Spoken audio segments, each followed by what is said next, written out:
Hello friends, आज हम बात करने वाले हैं आप सभी के मोस्ट फ्रीक्वेंटली आस्क्ड क्वेश्चन के बारे में कि क्या हम पायरिया को घर पर ठीक कर सकते हैं।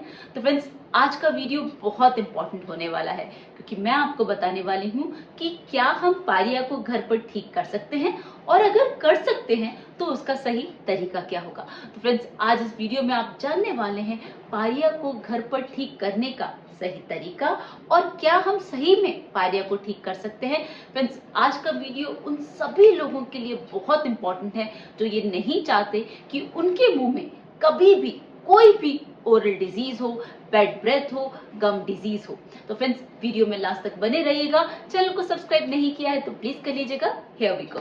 Hello friends, I am doctor Pratibha, oral implantologist, laser specialist and पेरोडोंटिस्ट।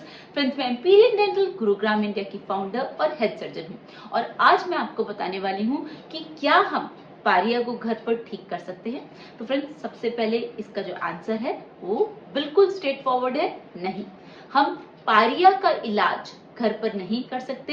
ये एक प्रॉपर ट्रीटमेंट होता है जो मैंने इससे पहले वाली वीडियो में समझाया हुआ होता है कि कैसे हम पायरिया को जड़ से खत्म कर सकते हैं। तो उसका सही ट्रीटमेंट है कि स्टेज पर आपका इन्फेक्शन फैला हुआ है, उस स्टेज के हिसाब से उसका सही ट्रीटमेंट होता है और वो हमें फॉलो करना होता है।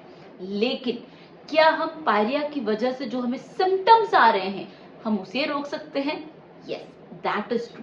क्या हम पायरिया को आगे बढ़ने से रोक सकते हैं? यस, हम वो भी कर सकते हैं। क्या हम मुंह में जो बहुत सारी ओरल डिजीजेस हैं क्या हम उसको रोक सकते हैं? यस, हम वो भी कर सकते हैं। तो फ्रेंड्स, आज इस वीडियो में आप जानने वाले हैं कि पायरिया को बढ़ने से हम कैसे रोक सकते हैं और वो भी घर की होम रेमेडीज की मदद से। हम पायरिया का जो एक्सपेंशन है, जो डिजीज है, उसको जड़ से तो नहीं लेकिन उसके सिम्टम्स को बिल्कुल रोक सकते हैं।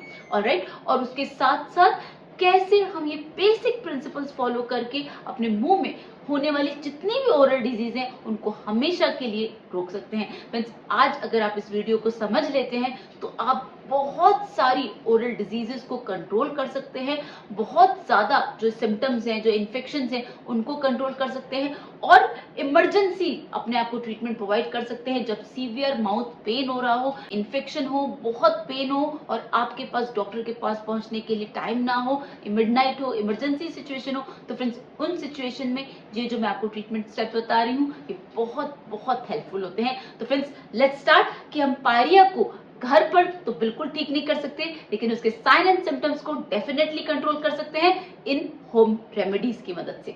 तो फ्रेंड्स, सबसे पहले आपको क्या करना है, जो एक बेसिक फंडा है वो ये है कि हमें राइट टेक्निक से टूथ ब्रशिंग करनी है। राइट, वो तो हमें सबसे पहले करनी ही करनी है, लेकिन उससे पहले हमें क्या करना है।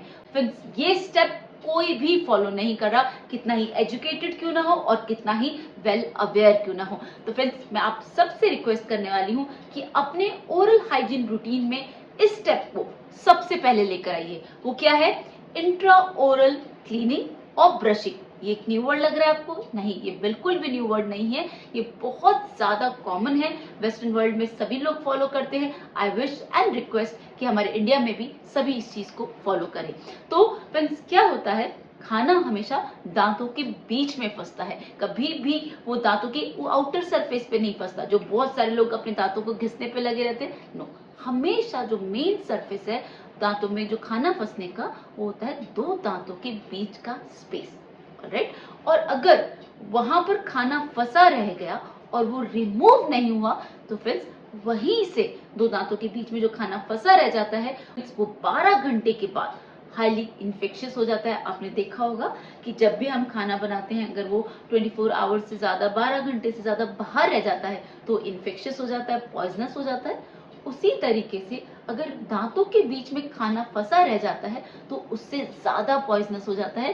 क्यों? क्योंकि माउथ में बहुत सारे ऑलरेडी बैक्टीरिया एग्जिस्ट होते हैं, सलाइवा होता है, ब्लड सर्कुलेशन ज्यादा होता है, तो ऑर्गेनिज्म को ग्रो करने के लिए बहुत अच्छा एनवायरनमेंट मिला होता है जिसकी वजह से हमारी ओरल डिजीजेस बहुत जल्दी स्प्रेड होने लगती हैं। ऑलराइट, तो हमेशा सबसे पहले दो दांत के बीच वाला सरफेस, इंटरप्रॉक्सिमल सरफेस को हमें क्लीन करना है। वो हम कैसे कर सकते हैं फ्रेंड्स? वो हम कर सकते हैं दो बेसिक टूल्स की मदद से। उसमें जो सबसे पहला इंस्ट्रूमेंट टूल है वो है आपका dental floss. Dental floss I am sure आप सभी लोग जानते होंगे। एक पतला सा थ्रेड होता है जो मेडिकेटेड होता है और उसे आपको दो दांतों के बीच में ले जाना होता है। ये हम तब करते हैं जब दो दांतों के बीच में जो कांटेक्ट है वो बहुत अच्छा है, टाइट कांटेक्ट है, ऑलराइट? तो गैप नहीं है, स्पेस नहीं है। तो जब टाइट कांटेक्ट होगा और जिन भी दांतों के बीच में टाइट कांटेक्ट होगा वहां पर हम पहले डेंटल फ्लॉसिंग करेंगे, ऑलराइट? लेकिन अगर दो दांतों के बीच में स्पेस है फिर उसके लिए हम यूज करेंगे प्रोक्सा ब्रश। ये क्या होता है? इतना सा थिन सा एक वायर होता है जिसके चारों तरफ ब्रिसल्स होते हैं। वो दो दांतों के बीच में जाता है, उस स्पेस में जो भी फूड पार्टिकल्स होते हैं उसे रिमूव करता है, उस स्पेस को पूरी तरीके से खाली करता है, इन्फेक्शन फ्री करता है। तो अगर टाइट कॉन्टैक्ट्स होंगे तो हम डेंटल फ्लॉस को यूज करेंगे। तो जिन जिन टूथ सरफेस पे टाइट कॉन्टैक्ट्स हैं वहां पर डेंटल फ्लॉस यूज होगा और जिन भी टूथ सरफेसेस के बीच में गैप है वहां पर हम प्रोक्सा ब्रश को यूज करेंगे, ऑलराइट? अब ये हो गई हमारी प्रॉक्सिमल सरफेस की cleaning, that is called as interproximal cleaning, alright? अब इसके बाद हमें टूथ सरफेस की क्लीनिंग करनी है। वो हम किसकी मदद से करेंगे? वो हम नॉर्मल टूथब्रश की मदद से करेंगे। ब्रश में कुछ स्पेसिफिक फीचर्स होने चाहिए जैसे कि ब्रिसल का शेप जिगजैग हो, ब्रिसल का जो हैंडल है वो थोड़ा सा फ्लेक्सिबल हो और मेक श्योर आप उसे 45 डिग्री एंगल पर ही प्लेस करें। जब भी आप उसे अपने टूथ सरफेस पे प्लेस करें उसके जो 4 रोज होते हैं उसमें से 2 रोज गम्स में होंगे और 2 रोज टूथ सरफेस पे होंगे। आपको इसे सर्कुलर मोशन में मूव करना है। उसके बाद जो ऑक्लूजल सरफेस होता है उसको आपको डीपली क्लीन करना है क्योंकि वहां पर डीप फिशर्स होते हैं जहां से कई बार अगर खाना नहीं निकलता तो वो स्टे कर जाता है और कैविटीज में कन्वर्ट हो जाता है, ऑक्लूजल कैविटीज में। फ्रेंड्स, अब आपको टूथ सरफेस अच्छे से क्लीन करना है। जो मैंने स्टेप्स बताए उन्हें फॉलो करने हैं। ये हम अच्छे टूथब्रश के साथ करेंगे, ऑलराइट? अब जो थर्ड स्टेप आता है, जब आपका प्रॉक्सिमल सरफेस अच्छे से क्लीन हो गया, टूथ सरफेस अच्छे से क्लीन हो गए, अब फ्रेंड्स हमको करना है इसमें प्रॉपर फ्लशिंग कि कहीं भी कुछ भी इन्फेक्शन है वो फ्लश आउट हो जाए।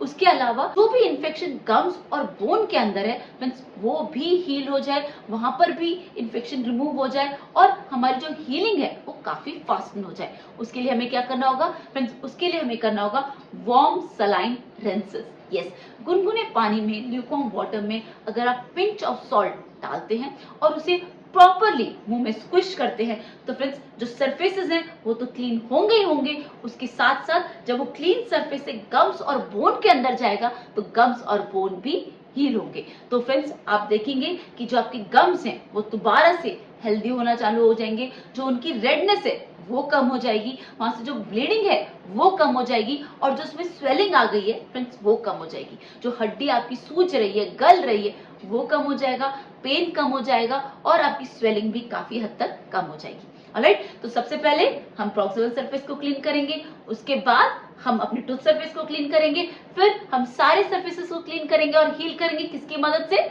वार्म सलाइन रिंसेस की मदद से। ये तो बेसिक हो गया।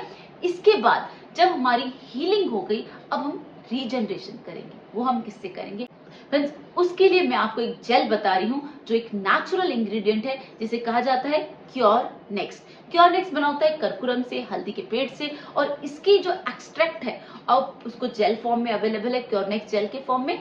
आप इसे जब अपने गम्स की मसाज करते हैं तो आप देखेंगे तो जो आपके गम्स पुल हो गए हैं, जो आपके गम्स रिसीड हो गए हैं, आप उसे मसाज के थ्रू नीचे लेकर आइए, सर्कुलर मोशन में अच्छे से मसाज कीजिए। जो गम्स दो दांतों के बीच में होते हैं, प्रॉक्सिमल सरफेस पे होते हैं, जो एक ट्रायंगल शेप होती है, आप उसको अपनी दोनों फिंगर्स की मदद से, थंब और इंडेक्स फिंगर की मदद से आप उन्हें पास में लेकर आइए। तो जो गैप बना है वो कम हो जाएगा, आपके जो गम्स स्वॉलन होके जो स्पेस हो गया है वो कम हो जाएगा, आपके गम्स टाइटली टूथ सरफेस को होल्ड करेंगे और आप देखेंगे कि खाना फंसना बंद हो गया है। तो ये अगर आप 4 स्टेप फ्रेंड्स रेगुलरली फॉलो करते हैं, आई एम टेलिंग यू, ना तो कोई ओरल डिजीज होगी, ना ही गम डिजीज, ना ही कोई कैविटी और मुंह में कभी भी बैड ब्रेथ नहीं होगी। तो फ्रेंड्स इन स्टेप्स को आप हमेशा के लिए याद रख लीजिए, लाइफ लॉन्ग फॉलो कीजिए। मैं बता रही हूँ आपको कभी भी कोई दिक्कत एज सच नहीं होगी। हाँ, अगर कोई इन्फेक्शन बहुत ज्यादा हो गया है तो उसे अपने डॉक्टर की मदद से